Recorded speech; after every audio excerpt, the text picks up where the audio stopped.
Hello, hello, 390 Wagon Master here with another Wagon Master unboxing. Of course, I've got the blue tape on there to protect the innocents. Got my rife knife, still with a dull blade. Man. Anyway, so I won this on eBay a few weeks back, and I never did open it. Just been kind of busy. Take this off. You know how that goes.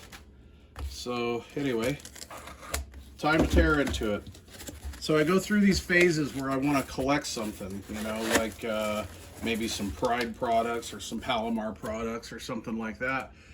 So now I'm on to the REDCO. What I do is I get these little accessories, play with them for a while, then usually either put them back in storage or I get rid of them and find them a new home. And this particular person packaged this really well. This comes from Hollywood, California. So maybe like Tom Cruise signed it or something. All right, no weed. Throw that down over there. So anyway, so I'm in a REDCO mood. Now this thing, I need another frequency counter, like I need a hole in the head, but I do want to have a frequency counter in line with my side bench test system. And basically, I don't want to get out my lab type counter every time I want to make a measurement. And I have some little, you know, $40 Galaxy counters and stuff, but I wanted something a little classier. So anyway, this is a REDCO C40, as you can see, and I believe this is like a 5-digit counter. So it's, you know, it's good enough for you know, quick testing and stuff. But anyway, the counter seemed to be in pretty good cosmetic condition. A couple little marks, no big deal. Came with the bracket with some redneck lugs in there. So we'll get some thumb screws of some kind, but it had the bracket and everything. So I thought that was kind of cool. Okay. That hasn't been turned on in a long time. That first attempt was kind of rough. I was a little worried there for a second. Let's see what this one feels like. Oh yeah, this one's hard to move. Yeah, this one's almost impossible. So I'll get a little fader lube or some deox or something in there. I'm not going to force that, but that one hasn't been moved around in a while. And I don't know if this works or not, but I don't know about you guys. Just a real quickie here. I don't know about you guys, but when I buy on Fleabay, I pretty much go for cosmetics, and I leave the description pretty much I just take that with a grain of salt because, you know, more than likely we're going to have an issue of some kind. And if I luck out and there's no issues, then again, I luck out. So that's awesome. But when I go into this, I go into this just knowing or pretty much expecting that I'm going to have an issue. So anyway, let's take this in the house and fire it up. Well, it's about 6-7 weeks later now since I did the unboxing on this.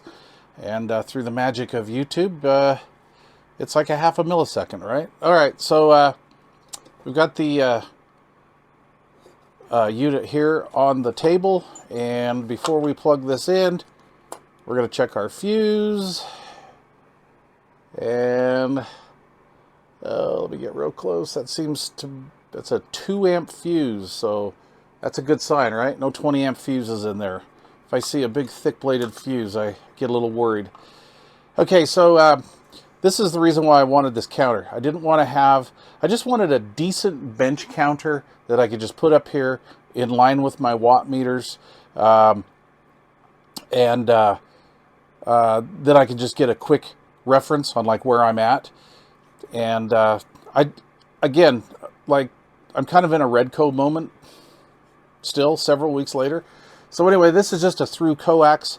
So I'll just make up a micro jumper, put it up here somewhere and do something. But for now, I'm going to be running it on a dummy load with 75 feet of RG8 5.8 coax, RG5.8. No, I'm just kidding. All right, let's see here. So here's in, so here's out. And just Let's see. Oh, I don't have a meter in line. All right, well, you know what? I don't care. We'll go for it. I've rarely ever had a problem, but you never know. Something's telling me to check the input impedance on here, make sure it's not like a dead short or anything, but we're just going to do it live. She smokes, she smokes. Well, there's another saying. But anyway, so I'm just going to really, in kind of a sloppy, cheesy manner, I'm going to grab some 12-volt DC from the bench. And this comes up from one of my bench supplies under the bench. It's on a little, what is that, a 5 or a 7 amp supply, I guess. Highly filtered. All right. I know that's cheesy. I should have some clip leads in there, eh? But let's see what happens. All right, here we go. It's rambling. Look at that. Oh, dude, that is cool looking. All right. Just happen to have a demo radio here. Let's see what we're at. Doesn't like that. 6.8 megs, huh?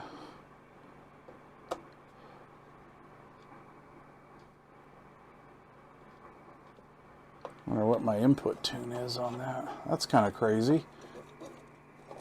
Anything on the back that I'm missing here? Nope, in. The radio's putting out power. Well, that sucks. Well, I'm going to assume, or I'm hoping that there's just a, oh wow, look at these codes. You know what I think I'm going to do?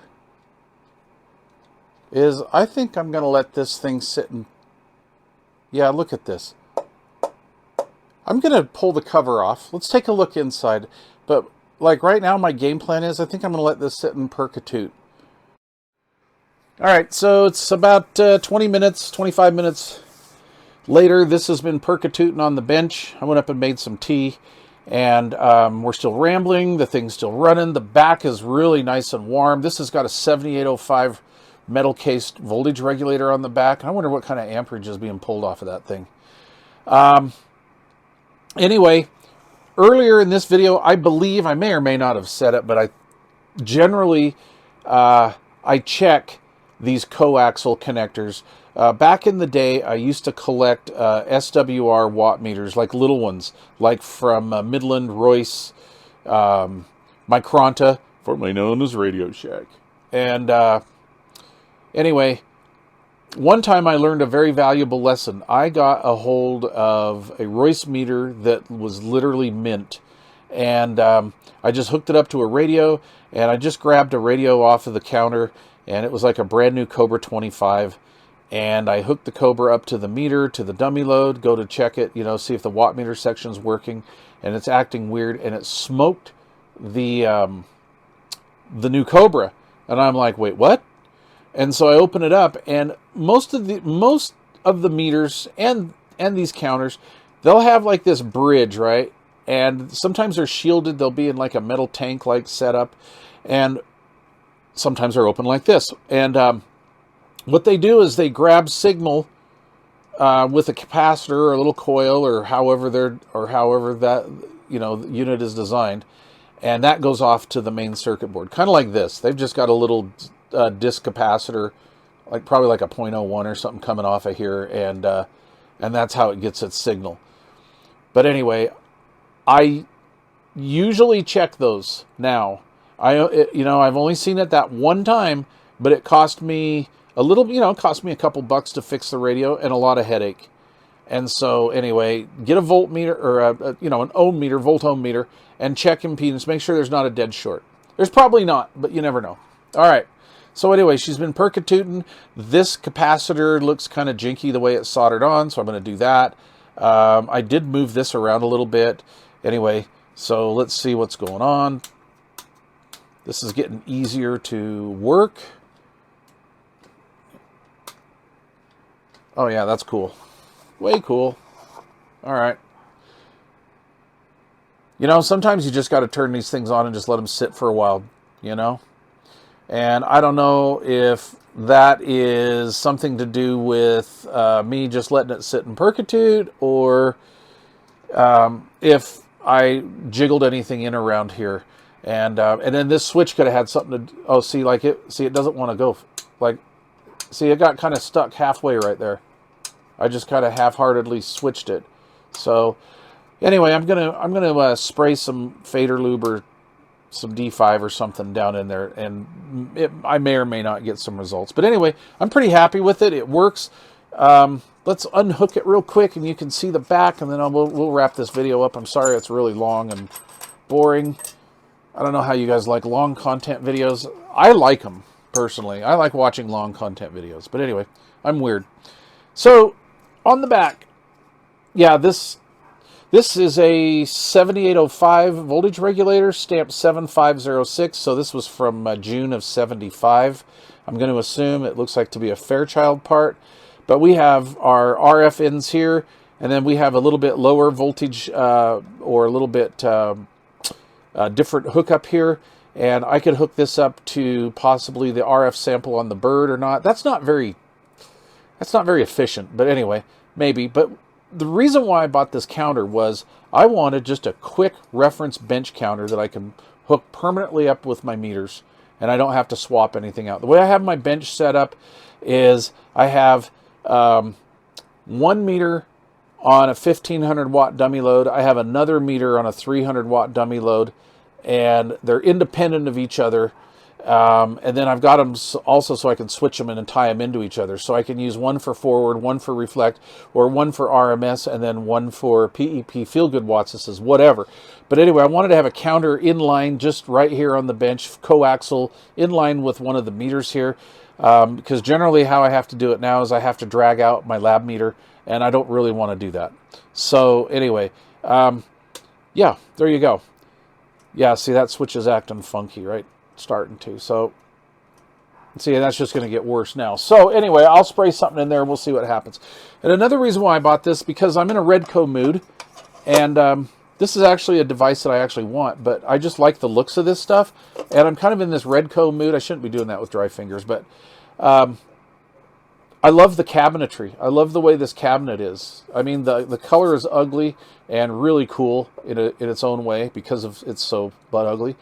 But I like the shadow box design. I don't know if you can see this here on camera. So we have a straight vertical end here, and then over here it's about probably, I don't know, like an 11-degree angle, 10 or 11 degrees. But this is what I thought was cool, and I noticed this in the pictures of it. It had this little detail here where this meter, the cabinet here, has this little rounded lip right here, right? Semi-rounded. It's kind of a little roll, then a flat, then a little roll. But right here, yeah, that's what she said. But anyway, right here, before they do the shadow box move, and I think that's what they used to call this. That's what I call it, shadow box. I like that, how it gives it that shadow, right? But right here, we have this little tiny detail where for about 3/8 of an inch it goes, oh, it's not even that. It's probably 1/4 inch. It goes up, straight vertical, and then it takes off on its 10-degree angle, or whatever angle that is. But anyway, I like that little detail. Nerdy? Yes. Cool? Heck yeah. But anyway, there you go, guys. So hopefully you'll be seeing more of this. I'm going to put this back on and let her percutute for 24 hours or so and tear back into it maybe. So anyway, there you go. The REDCO C40. So, sorry about the long-winded video. Cheers, you guys. Oh, and I'll leave a link to that radio down below. Did you see what frequency that thing landed on? Later.